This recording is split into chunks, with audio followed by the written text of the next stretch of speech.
Life is weird. Super weird.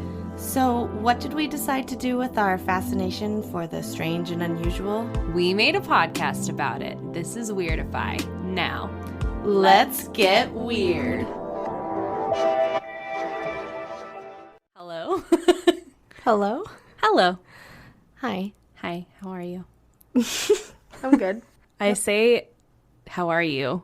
Like I haven't been here at your house for an hour and a half 2 hours cooking me making dinner. ramen with you.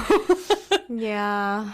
But I still ask, how are you? Because things may have changed in the past 30 You know, seconds. in the last 3 minutes from our last conversation, they might have. So Maybe. I appreciate you checking in on my well-being. How are you? I'm well. I'm Haley. I'm Amanda. And this is Weirdify. Welcome. Thanks for Yes. joining us. Yes, episode 5.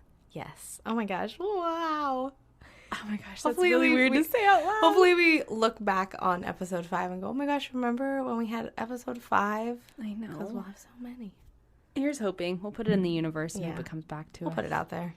Yeah. We'll see I if would anything like to bites. start this episode by telling you a story. Okay. Oh my gosh. Yeah, I can't wait. It has nothing to do with our topic for today, All right. but Should we tell them what our topic is or should we keep them in suspense? I'll keep them in suspense. All right. So yesterday I got an email letting me know that this employee was going to be headed home early because they were shaken up because apparently they attempted to put out a man that was head to toe completely engulfed in flames. What the fuck? I was like, wait, I'm sorry, what? And so apparently one of our employees was driving around and basically this guy that was completely covered in flames ran in front of his work van.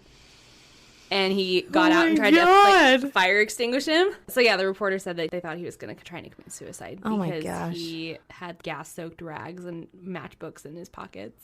Oh my god. Yeah, I don't know. I cannot confirm nor deny that he did or did not make it, but it didn't look good. Anyway, that's my story that I wanted to share with you. That's my quote-unquote weekly weird, if you will. Wow. Okay. Yeah. That's interesting. So anyway, our topic for this week. Wait, well then I have a story for Oh my you. gosh, tell me your story. Okay. My aunt FaceTimed me earlier, and then I was like, hey, Auntie, I just have a random question. Do you have any weird stories or anything weird that's happened to you before? Or just something kind of unexplainable or whatever? And she's like, I do have kind of a funny story. So she was driving around in Dallas. I think she said she was leaving a concert or something. I honestly don't remember, even though this conversation was hours ago. Oh, she's on a company trip. That's right. She's on a company trip. Oh, okay. She used to like really 'cause that was to mean legitimately something to me. sell perfume. Okay.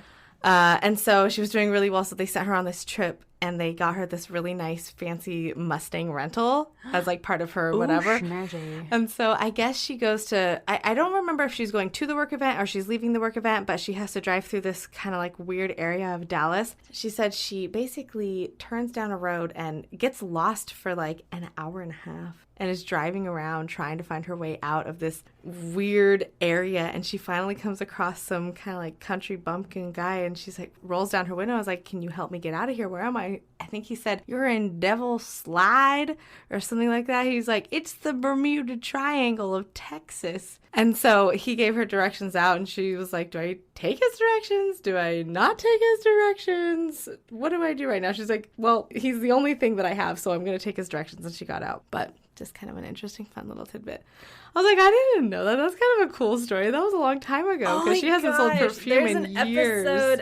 There's an episode of Two Girls, One Ghost, and they talk about haunted roads. Ooh, like Proctor Valley. Yeah, and I don't remember where they said that this was, but there's places like that where people be driving on roads. There's a complete loss of time. Yeah, she said it should have taken her 40 minutes to so get back to her weird. hotel or to the work event. I can't remember which order. It had been an hour and a half. She's like, what the heck have she just got totally turned around. The guy was like, yeah, the Love Bermuda that. Triangle of Texas. I'm like, ooh. I love that. Well, Texas is one of the most, if not the most haunted state. Really? Yeah. Oh, didn't know. I know Austin's like one of the top most haunted cities. Well, no wonder you want to live there. That's not the reason I want to live there, but I just want to check out all the spooky shit. it's supposed to be very, very haunted. Well, that's cool. I love that That's up story. your alley, so. Yeah, tell your aunt that is an amazing story. Okay, I will. I shall relay said message Yeah. to Auntie. Well, shall I start our topic for this week? Yes, and Okay. our topic is weird creatures. Yes.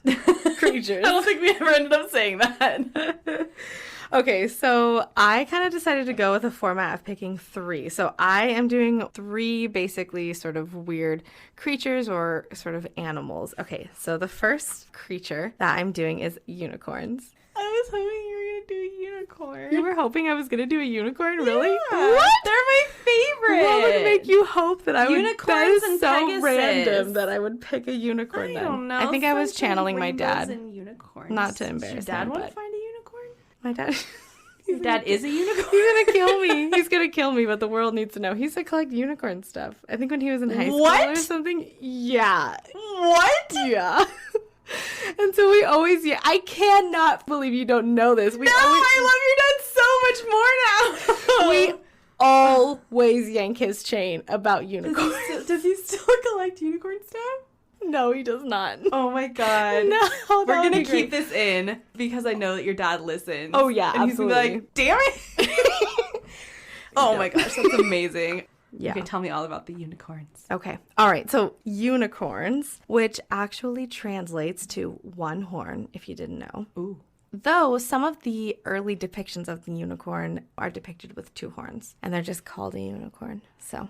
Like a side profile? Like if you're looking at a unicorn from the side, 2 horns are gonna look like one. You know what I mean? Maybe. From this Okay, side. okay, yeah. The earliest depiction is in Greek literature by historian, physician, and I really can't pronounce this, Ctesias, 400 BCE, who related that the animal was the size of a horse, with a white body, a purple head, blue eyes, and its forehead was a long horn that was red at the tip, black in the middle, and white at the base. From there, obviously, there have been many variations of that first sort of depiction of it over the years. Most modern day interpretations are just a horse with a horn on it. Mm-hmm. In addition to many other Greek writers, the unicorn has also been referred to in ancient Chinese and early Mesopotamian writings. So the unicorn's been around for a minute. A minute or 2 or 3 or 4. In Chinese mythology, it's called a quillin. Quillin? It starts with a Q.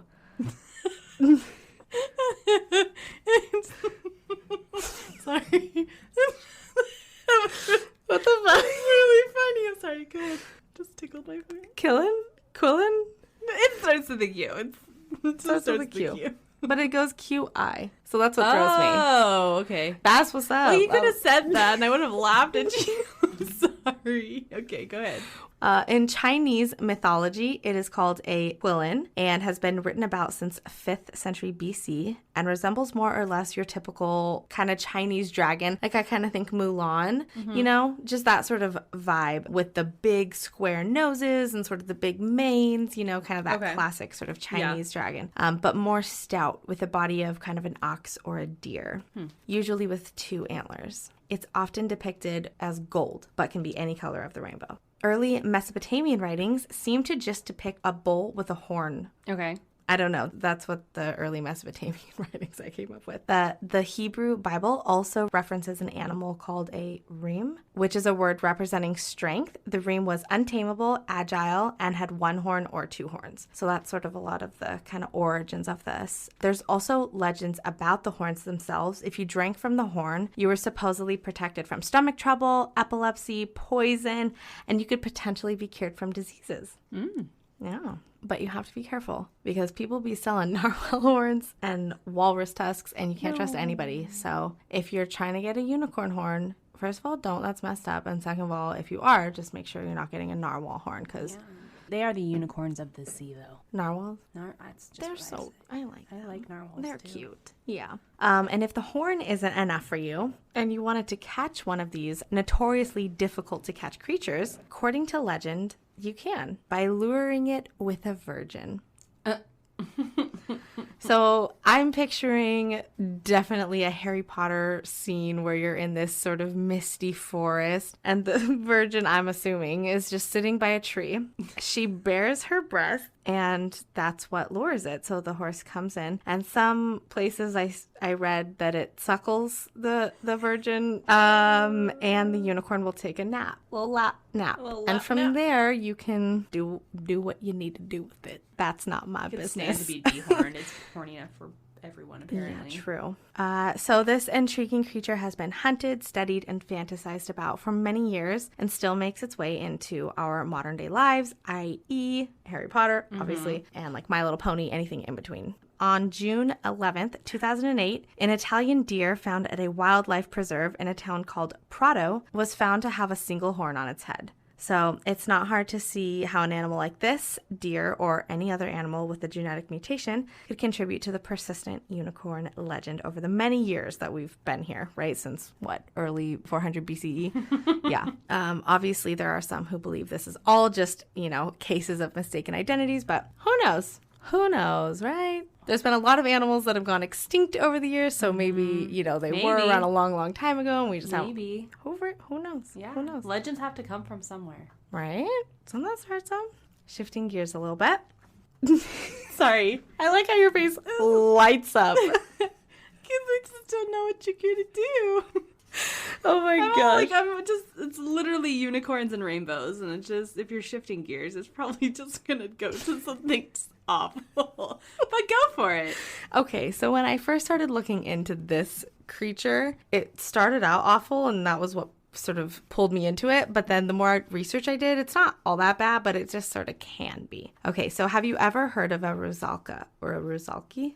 I don't think so. Yay, okay. So these are basically, they're referred to as mythical Slavic mermaids, Celtic mermaids, Greek sirens, water spirits. They really have several titles, but the difference is that they have legs. It's very strange. So they're like a nymph. Mm-hmm. Okay. Yeah. I read so many different names for these sort of beings. Okay. So yeah, the difference is they have legs. They don't have one fin. They're actually known to climb in trees. It's the exact opposite of a mermaid. I know. But okay. I know. They are said to haunt any water. The only water that I didn't see that they haunted was the ocean. Okay. So lakes, ponds, swamps, rivers, marshes, those kinds of areas. These water-dwelling beings are described as being slim with big boobs, pale skin, and with either blonde, light brown, or green hair. They're generally wearing a sheer robe. Their eyes don't have pupils, and if you happen to come across a particularly evil Rusalka, their eyes can be green. Their concept originated from Slavic pagan tradition, where young women were seen as symbols of fertility. Their main purpose was to give moisture and life to the forests and springs. Apparently, these nymphs would come ashore in spring and dance in the moonlight and were thought to help crops grow plentifully, so they were treated with respect and seen as universal beauty. And while that's sort of the first origin, it's not quite all of them. So there's sort of two tones to these things. And depending on where you are and sort of the legend you're reading about, kind of depends on whether or not they were good or bad. Okay. Which I kind of like. I don't know. Well, they say that mermaids can be good or they can be bad. I know that they're often associated with sirens, which obviously lured sailors to I sort of death. Think they're one and the same. Yeah, I mean, everyone has a good and a bad side. Not that I guess when you think just mermaid that they would be singing as like a siren is usually associated with some sort of lure or... Yeah. Generally, if you see them in a place that's lush and beautiful with crops growing everywhere, they're viewed as more charming and playful. Mm-hmm. However, if you see them in a more creepy area, but I think like sort of like a marsh or, just like a swamp, a darker vibe or something, as opposed to like a happy little spring with a bunch of flowers or, like fresh daisies or something like that. Yeah. Then they're seen as more malevolent and wicked. Mm. They've also been known to ambush mainly men in the middle of the night and just drag them back to the depths of the water. Oh, scary. So these water spirits are born from many awful ways. There's really no good way to become one of these things. Are they humans first? Yes. So they are generally born from women dying violent deaths, like murder or suicide. Usually, though, it's a death by drowning. For instance, some believe that young women would jump in the river or lake because they got pregnant out of wedlock. Oh. I know. Really sad. It's very sad. Some even say that these babies who die from mothers jumping in the lake from getting pregnant out of wedlock, and they say babies that weren't baptized are reborn as water spirits as well. Okay. They're also born from women being betrayed by their husbands or lovers, or the opposite end, women who die virgins can be reborn as Rusalka. Okay. Others say that they are any unclean soul. So I guess that would fall into sort of like a murder-suicide category as well. Okay. Though these water spirits are generally feared, they are greatly admired in Slavic society. So much so that well into the 1930s, prior to Soviet forces ending this tradition, Slavic culture would celebrate Rusalki Week. Around the first week of June, the towns and villages near water would try to appease the Rusalka. Okay. They would hold ceremonial burials for them. I couldn't figure out what they were burying, what they were... Oh, no. Yeah. Swimming anywhere at all during this time was strictly prohibited because it meant you were going to die. Ooh. Yeah. And so the whole thing is that they come out during this week and they dance in the moonlight and they climb in the trees. Okay. But if you happen to see them dancing and they see you, you have to join them until you die. And if you don't join them, I assume they'll kill you. That part they didn't specify. Your fate but is sealed if you see them dancing. It says that they will force you to dance with them until your death. Awesome. Mm-hmm. Okay, so that's the Rusalka. So this one is kind of short and sweet, and really sweet because this animal is so cute. Okay. Have you heard of a Cleone or a sea angel? Yes, I think. Okay. Is it picture time? It's picture time. Yes! If you're at home and not driving, look up a sea angel. Okay, so... Oh, it's so cute! I know! Oh, I like it. It's pretty. Okay. So a Cleone, also called a sea angel, is actually a small swimming sea slug that loses its shell very, very, very quickly after birth. Okay. Or after it hatches, I guess I should say.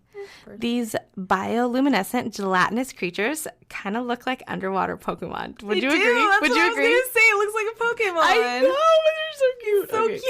So cute. They are also translucent, so you can completely see their organs. The picture I showed you, I feel like, is maybe slightly happily doctored. Maybe not, but I mean, they are. I didn't see any organs. They are bioluminescent, but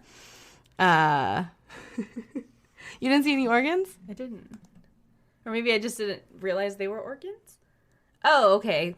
Okay, got it. Yeah, that's like a better real he's visual. Cute, but yeah, that's that's not as cute. I know. That's why I was like, well, or that like one's not as photoshopped in like pretty colors. Yeah, that's why I was saying it was probably happily doctored. Yeah. And what I find interesting is their appearance, because to me, they don't really look like most underwater sea creatures. They are incredibly tiny, the biggest being 5 centimeters. Like, they're just these little teeny, oh my gosh, that's so adorable small. little guys. They have horns, and those are believed to be their sensory organs because they don't have eyes. They also have tentacles to catch prey that open from their head. So let me show you another picture. Wait, they have tentacles in their head. So they have those two like prongs on the end of their head. I don't understand. Okay. Oh, I see. Isn't that funky? It looks like a completely different creature. I know, but it's not. It just like sprouts these tentacles. That's crazy. So weird. Yes. It's still really pretty. So right up the Weirdify alley. Yeah, totes. Okay, so they have 2 little horns that come out and then 2 little fins that look like wings. Their tentacles catch prey that open from their head, which I feel like looks like Medusa-esque. Yeah? The tentacles? Kind of. Yeah, it Wouldn't does. you say it's sort of like it looks coming like out the her top of like its head? swimming underwater or something. Mm-hmm. Yeah. It's very funky. They dwell in very cold waters, like the Arctic, the subarctic, Atlantic, and Pacific Ocean. They prey on sea butterflies, also called sea snails, I guess, which is another interesting translucent creature. They kind of also look like they have wings, but they sort of like flow a little differently. They have both male and female organs, so fertilization happens internally. They release a gelatinous egg mass that just sort of floats around until it hatches, which, like I said, hatches with a little baby shell, and then very quickly after that it falls off, and then they just become what the dead. purpose of the shell is to be born with it, but you don't carry Maybe it into it's just adulthood. a evolutionary defect that just hasn't worked out the kinks yet or something. Maybe. Like, we don't need this anymore, so maybe, I don't know. No one knows where they go, but when the water warms up 3 to 5 degrees Celsius, which I think is 34 something degrees Fahrenheit, they disappear. And then when winter returns, you'll find them again doing their sea angel thing under the ice. Doing their sea angel thing. Yeah. So that's a Cleone. Oh, and I guess there's like 6 different species. So if you look up Cleone, there might be a few different things that you see, but the sea angel is what I'm referring to. That's cool. Yeah. I like it. I like that you landed on such a happy note because we're about to take a hell of a turn. Shifting gears again. We're shifting gears again. Shifting gears again. Yeah, we'll just hold on to that. Okay. Happiness. We're going to cute little Pokemon-esque Cleon sea angel because it don't stay there. Haley, what hell have you brought to us? Okay, so Please share with the class. I will gladly share. Gladly, she says. Oh my god. I alluded to them back in our paranormal episode, so I felt it was only fair for me to actually dive into what they are, and I am doing skinwalkers. And my skin is walking now. So, a skinwalker is a legend from Navajo culture, and the term that the Navajo use is Yi Nal Delushi, which means by means of it goes on all fours. Oh.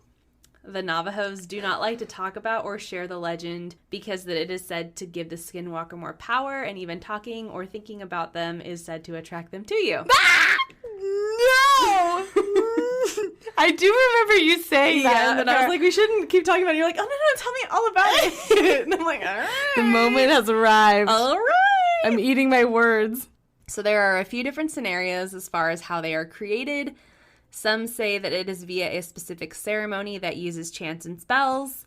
Some also say it happens when a witch or medicine man reaches the highest level of their priesthood, but turns to black magic and darkness versus light. Ooh. And it is also said that a person can become a skinwalker by murdering a child or a family member. It was mainly the first two that I read, and that part of like that ascension, I guess, for lack of a better term, yeah, that's a perfect term. Murdering a child or a family member. Oh. Yeah, not ideal. Yeah, the heart of the one you love most. It's really interesting. They were able to achieve becoming skinwalkers in a few different ways. So they wanted to be? Yeah. Okay, so you can just shift back into normal. It's shape-shifting, essentially. Oh, yeah. Okay. But used in the worst possible sense. So there are a couple different reasons as to why the Navajos wanted to achieve becoming skinwalkers. One is that they wanted to be able to shapeshift to escape persecution, essentially for their own survival, especially when their land was invaded and taken. About a white man. Yeah. It's also believed that the Anasazi tribes were the ones that brought witchcraft to the Navajo people, and that the Navajo had at one point entered the Anasazi grave sites, which were off limits. Ooh. The Anasazi are the ones that disappeared also, that Native American tribe that just disappeared. Like, left, like, their houses. And... I know nothing about this. I've never Maybe heard of that. Maybe we'll touch on it in a future episode. Episode. The last reason, I guess, was that shapeshifting was said to be given to them by the gods in order to help them hunt. But as with most things, people abused the gift and turned it into something dark. Okay. Oh, so you could turn this thing to hunt your prey. Yeah. But then they would just abuse this privilege. Right. So Got it. Essentially, shape-shifting was looked at as a gift. But then, of course, like everything else, you abuse it. You use and abuse it. Okay. And make it into whatever something your very own dark selfish. And yeah. Okay. Yes. Okay. Got it. Skinwalkers can be both male or female. When they appear as an animal or in their animal form, it is usually an animal often associated with mischief, death, or a bad omen. So coyotes, foxes, owls, crows, and dogs. They can also shift. Oh, okay. They're associated with mischief. Yeah, so like fox and coyotes are usually more mischievous. I like that. And then obviously crows, like owls, them, and then like dogs or black dogs. I like your correlation. All right. They can also, however, shift into a family member. No. They can mimic their voice in order to get you to trust them. And they also have a very hypnotic stare, which lures you in. No, it doesn't. But it does, though. But it does. I veto this hypnotic stare. One way to tell the difference between whether someone or something is a skinwalker versus an actual person or animal is that skinwalkers usually have some element that is slightly off. I don't know what it is. So that can be their eyes, their hair, their body movement, or their behavior. People say that a big giveaway when they are in their animal form is that they usually still have human eyes. Ah! Oh my god! No! I don't like that. No. Okay. Oh god. It is god. This is payback for Proctor Valley. It is said that they can also read minds, which is why it's said to not talk or think about them. And they are essentially superhuman and can travel up to 200 miles in one evening. 200 miles in an evening as in... Just casually up and run 200 miles. How far is Disneyland from here? It's about 97 miles. Okay, that's far. Yeah. That's far. Yeah, all far. Right. Though they can take on many different forms, that people often describe them as having a quote-unquote hollowed-out dog-like appearance. So essentially like a decrepit dog. Like a humanoid, decrepit dog type situation. And that's in their human form? No, that's what they look like as a skinwalker. It's like a human animal dog hybrid situation. Missing like a soul kind of a thing? Like just hollowed out. Like the way I see it's like very sunken in, very... Let me just show you a photo. Oh, yeah, that's right. You were doing this earlier, the photo thing, and I said save it. And here we go. Oh my god. Oh my god. Oh my god. Oh, that's a fun time. She's beautiful. Yeah. Oh my god. No! It's good stuff. I don't like That's it. actually really terrifying. Yeah. I would agree. I would agree. Would agree. I'm cute. I'm very cute. They are also said to hang around grave sites because just like they can run really fast, they can dig up graves really fast. Why? Because they are trying to create corpse powder and they use that on their victims as poison. No. Okay, so how is that different from somebody's ashes? Well, it's a dead body. I don't know where they gather. I don't know if it's like, you know how I said in the alien episode they took a knife and kind of shaved off shavings of their skin. Okay. I don't know. It just said that this was corpse powder and they got it from dead bodies and used it as poison. All right. Please continue. But there is good news because should you come in contact with one, there is a way to defeat it. Great. If you are able to recognize who they are in their human form, you can call out their human name and they will get sick and die. Hey, Bob, fuck off. Babe. Hey, Bob. Babe. Stop it. Stop it, babe. Get sick and die. Goodbye. Oh, gosh. Okay, so into my favorite part, I have 2 Reddit stories. Okay.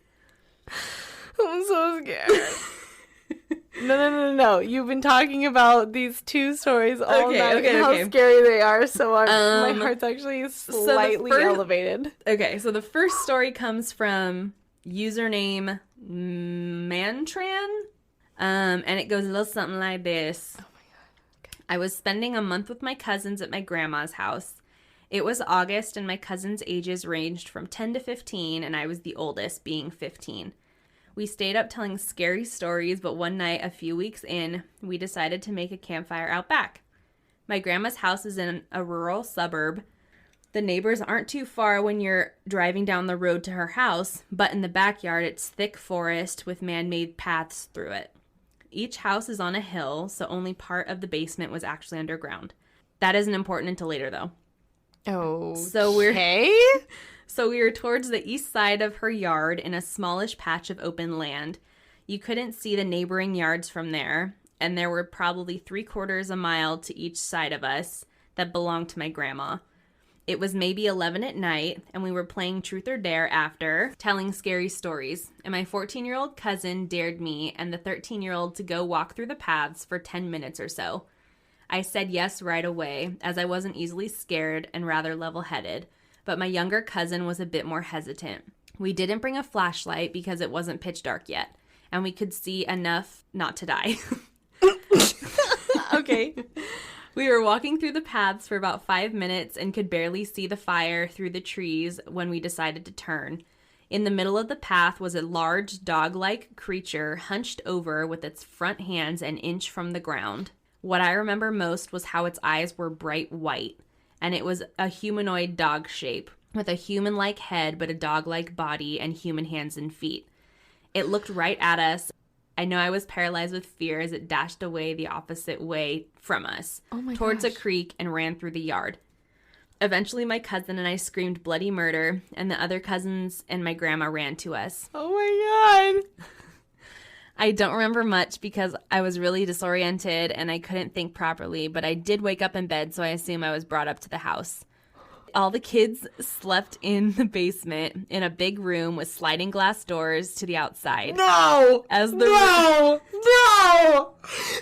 worst possible. Can you imagine as a kid seeing that and then be like, oh my God, this portal of death. Door to I my know. fucking death right now? I know. Oh my God. Okay.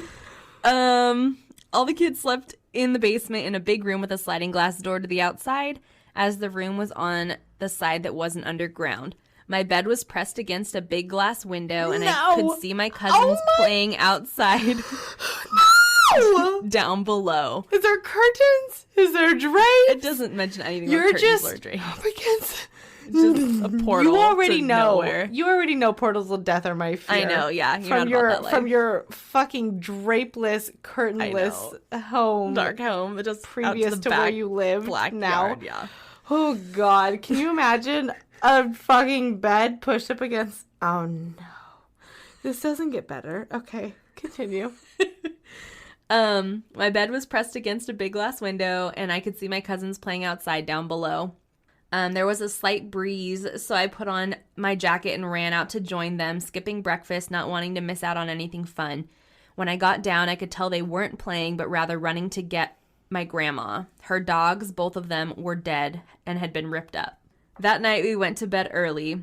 I woke up at maybe 2 a.m. because I felt something hit my head. My cousins were all sitting on the double bed opposite me on the other side of the room.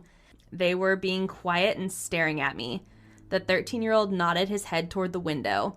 I froze. They all looked afraid. I turned my head slightly to the side, and I saw a really messed up looking face pressed against the window with gaping eyes looking down at me. No! I screamed so fucking loud and it bolted. My grandma called the police after I told her what happened, and they found nothing. I went home after that, and I have never been back since. Yo, what the fuck would you go the fuck back there? Oh my God, Grandma, no! Never go back. Grandma! So your cousins are just like, hey, are you gonna wake up and see this thing staring at you? They're not gonna be like, hey, get out of here, thing, staring at you? No, he's the oldest. They're looking to him for guidance. Find your own guidance. To it. The oldest is not always gonna be there. Oh my God, and you have one more. Okay, continue. Our second Reddit story comes from user Yoshi Moss. Oh, Yoshi. Oh, Yoshi. So, I decided to join my bestie Karen for a 3-day stay at her grandmother's place on the reservation. So I think of Twilight. The res. Her grandmother lives near a place called Tuba City, Arizona, in the middle of nowhere, but surrounded by rural homes. We go to college together, and I was kind of interested to know about Navajo tradition. The first day we stayed, it was pretty chill, nothing out of the ordinary, but then her grandma said that a stray dog came out of nowhere and wouldn't leave. To me, it did act kind of strange, and it was ugly looking. Black, shaggy coat, looked like a mix between a German Shepherd and a lab. That night, we were watching a movie in the living room. Big windows that looked out into the front where the cars were parked, nothing fancy, with the curtains wide open. They did have curtains, but they just chose to open them. I can't get behind that. Cannot get behind that. Grandma was in the kitchen cooking dinner, and we were watching a movie. Next to the window is a medium bookshelf where the DVDs were kept. Karen went to put back a DVD we had just watched, but she freaked out because that stray black dog was staring at us through the window, standing on top of the wood box outside. Not something normal dogs do, from my point of view or hers. Usually my dog, which is a house dog, scratches the door to be let in. Res dogs aren't house dogs, and dogs inside houses are frowned upon in Navajo tradition. They're meant to protect the house and owner. The other dogs seem to stay away from it. Karen opened the door and yelled at it to get off the box. It ran off behind the shed. We went to Tuba City to get some groceries and came back to the house. The dog was nowhere to be seen, nothing unusual. Grandma went to visit some people, so it was just Karen and I. About 5 o'clock, we heard someone try to open the door. Both of us looked out since there had been no car heard and no dogs were barking. We looked out the living room window to the door, and there was the dog trying to open the door with its paws. 2 paws wrapped around the brass doorknob, standing on its hind legs. I thought that was weird, but I wasn't really freaked out. Karen was. She opened the door and chased it off. Grandma came back later, and Karen told her. Grandma didn't like what she heard. We got ready to sleep. We slept in the spare bedroom since it had 2 beds. One window with curtains opened a little. We turned off the light. Something sounded like it was on top of the roof. Pitter-patter footsteps and scratching sounds and panting. Weird because the roof was way up there. It sounded like it jumped off onto the large plastic water barrel they had. At first, we heard what sounded like barking, but as it grew louder, the other dogs seemed to be barking at something also. All of a sudden, something was running around the house barking, and it was no dog. Nope, it was not. The barking sounded human, a deep male voice barking like it knew that we knew it wasn't a dog. Woof, woof, woof. Oh, no, rough, no. Rough. Oh! Arf, arf, arf. Ah! Oh my god, I don't like that at all. I don't like that. Just exactly like that, adding the W's, R's, and A's. No. Then panting again by the window, and we started freaking out. Karen decided to, in my opinion, this was stupid, but she opened the curtains to look out. There was the stray dog on its hind legs looking into our bedroom, but this time it stunk. As usual. And what I thought were 2 black holes in the neck were another pair of eyes that twinkled. What the fuck? No! Think of those ugly, glossy spider eyes staring back at you. That's rude. And the pot... I know, but think of like Aragog, going back to Harry Potter, and like those glossy, shiny eyes that are creepy. That's not... But if they're on your neck, you don't expect that. That's scary. Okay, I can get behind that. And the paws were deformed, looking like hands with overgrown, somewhat thick and sharp fingernails. Ew. Grandma came running through the door and saw it. Mm-hmm. First thing she did was grab ashes from the fireplace, load 3 bullets into the shotgun from under the bed. Fuck yeah, Grandma. Yeah. Bless herself in Navajo. And went outside to shoot it, yelling in Navajo about how the thing wasn't welcome to get the hell out of there for it to go linger somewhere else. Okay. The next day, they called a medicine man to come over and prayed over everyone with cedar smoke and an eagle feather. Blessed the place, made us eat bitter herbs called eagle's goal or something, and gave me an arrowhead. Apparently, I needed to carry one for protection. The medicine man said that the dog was a skinwalker, which in Navajo is a long word, but I call them Yoshis. The body of a stray dog, which was killed by a skinwalker, made an illusion so we wouldn't know it wasn't a real dog. He also said that Yoshis tend to harm people by using some sort of human bone straw to spit at someone. Think spitballs, only deadlier. Yeah, because they use, what is it? Human... Oh, corpse dust? Corpse powder? Oh, they spit that at you and they get you. I know. And get human bones into them. Ew, into the spitballs. Doctors can't detect it, but the medicine man that day pulled a piece of human skull out of Grandma's right shoulder. Pretty big, about 2 inches long and 1 centimeter thick. What the It was real because we watched him pull it out of her. It was intense. Oh my gosh. They pulled 2 inches of bone out of Grandma? Yeah. Holy fuck. I know. Human skull. Oh my god. So those are Skinwalker. Okay. Let's move on. Moving on. As wonderful and as great as that was, I would love to hear what the fuck else you brought to the table. Well, I wouldn't say it's cute, and I wouldn't say it's happy like a unicorn. See, here's the thing. Here's the thing about Haley. She comes across as this happy I am happy. Little thing. And then Happy little thing. that's how she comes across. But then when she comes to the table, she's like, I'm gonna bring you the darkest shit. You know that song, Oh, She's Sweet But a Psycho? Yeah. Yes. I mean, honestly, I think that's me too. Yeah. More reasons You're than like that, ghosties and I'm murdery, but Yeah. same Exactly. same but different. Yeah. So I, like you, did another creature, Okay. and this is in fact a real animal. Okay. Have you ever heard of an aye-aye? An eye. Like aye-aye, Makes Captain? me think of a dick. Not a dick, I love dick. but it's an aye-aye. Okay, I've never heard of an eye. I'll show you a picture of an aye-aye. Oh, I can't wait. Aye-aye, I guess. I can't wait. We'll close out of the Skinwalker photo. This is an aye-aye. Why does it look like Zaboomafoo? Guys, it's a lemur. Oh, Yeah. I love it already. So- Please tell me all about this little guy. I will. Oh, So an excited. aye-aye. Wait, why was this not as happy as a unicorn? He's cute. I think he's a little special. He looks, I mean, he's not terrible, but he's not the cutest. All right, you're right.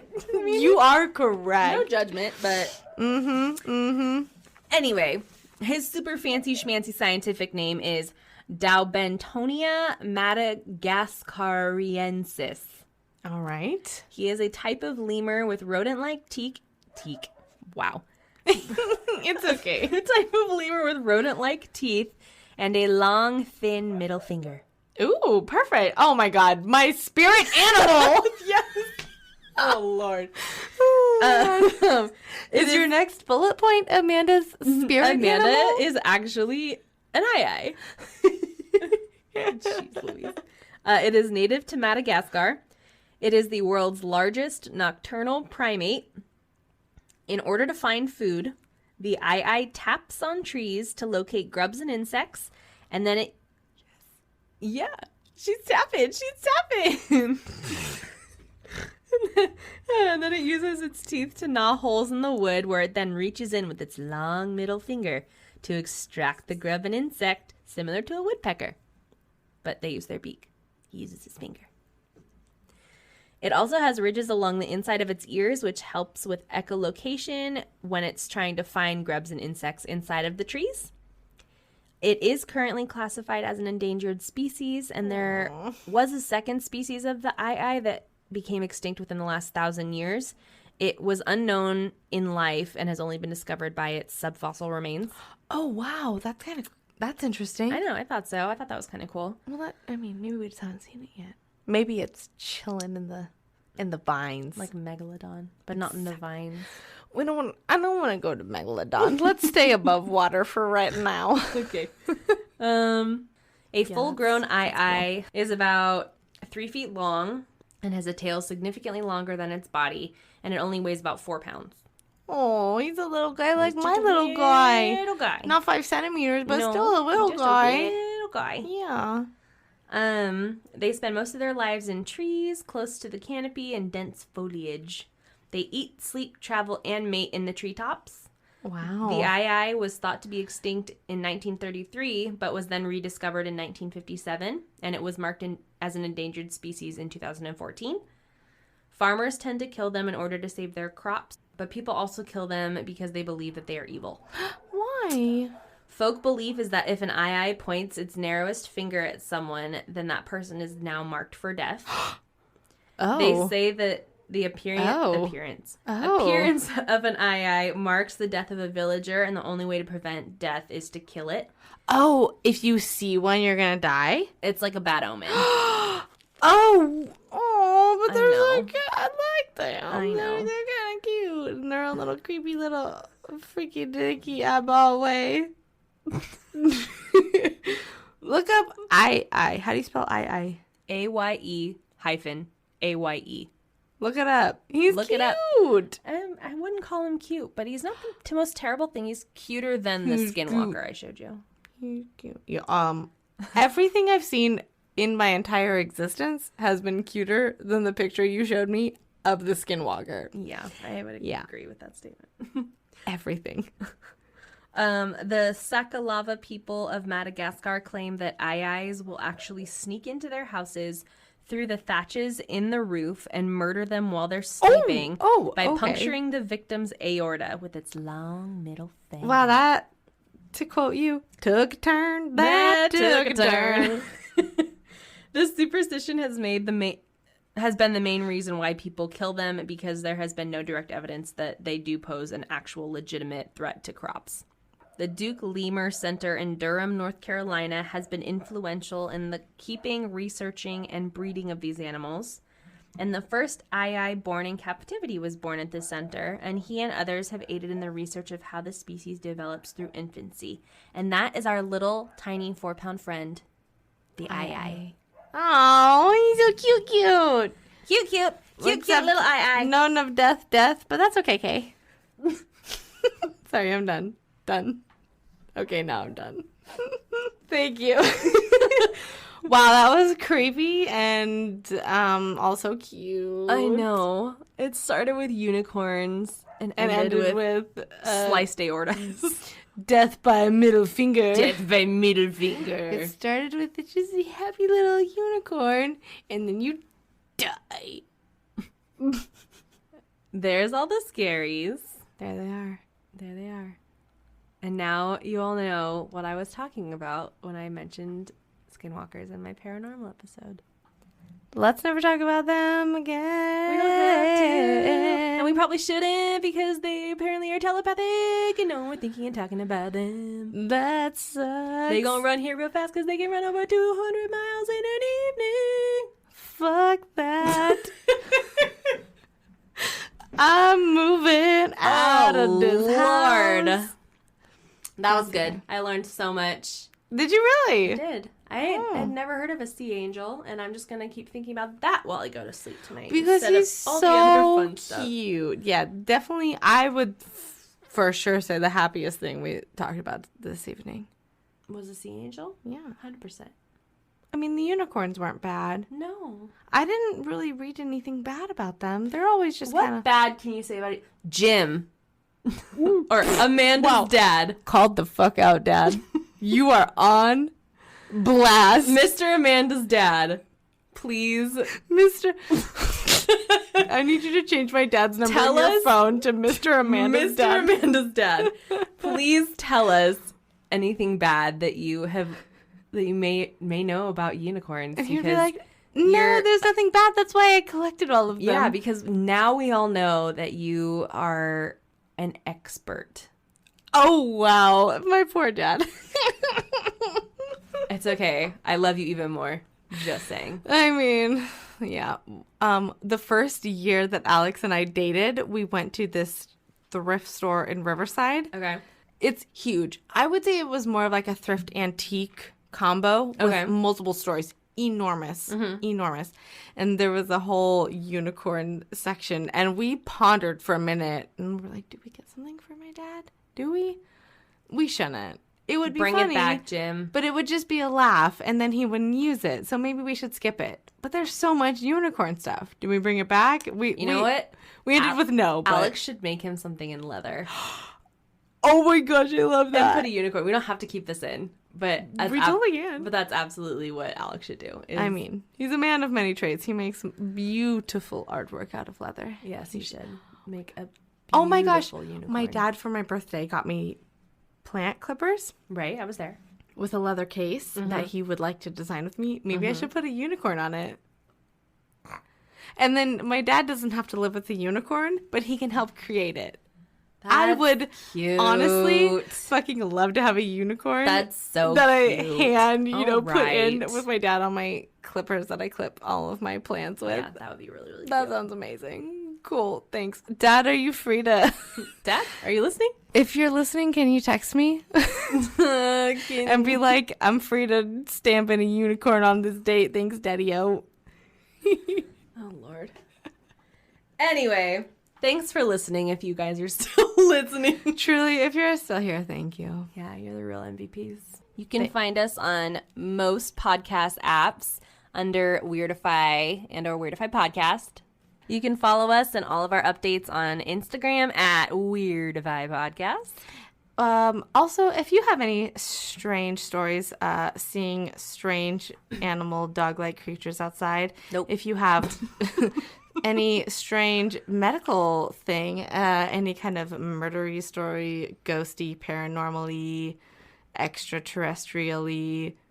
Frankly, if you have any weird story, please send it to us at Weirdify. I don't know if you guys could tell, but I had this giant smile on my face as I was reading these stories to Amanda. It was a little creepy. I know. But I loved it at the same time. Because it's just so scary. I don't know. It's just so scary, and I just love reading other people's stories. So please send it all. We Truly. want all of it. I feel like we have found our niche together with this podcast because we are both so excited about each episode each week. Yeah. Well, I mean, obviously we are collectively weird. Yeah, we get each other's weird. We know each other's weird, but it's like we want to hear from you guys. Yeah. What's Speak the to weirdest us. thing that's happened to you that you're like, that didn't just happen, but you know it did. Oh, yeah. We get you. We understand. Like, we here for you. You found your tribe. You know what? Like the little creature I saw in my garage the other night. I saw a little black creature crawling around, and then I looked, and he was gone. And I was like, you know what? I know what I just saw out of the corner of my eye. He ain't there no more. If you have any stories like that, let us know. You didn't tell me that story. I didn't, but I just did. I don't like it. It's not too bad. It's also not too great. He was there. I was standing there by my dryer like I do. And I was like, well, that happened. We're going to go inside now. Oh, Lord. Yeah. Any stories like that? Let us know. Weirdifypodcast@gmail.com. Yeah. Weirdifypodcast@gmail.com. Please add the .com. Otherwise, it won't go through. You'll probably get an error message being like, who the fuck you trying to send this to? They ain't going to receive. And other than that, I don't know. I guess you can keep it weird.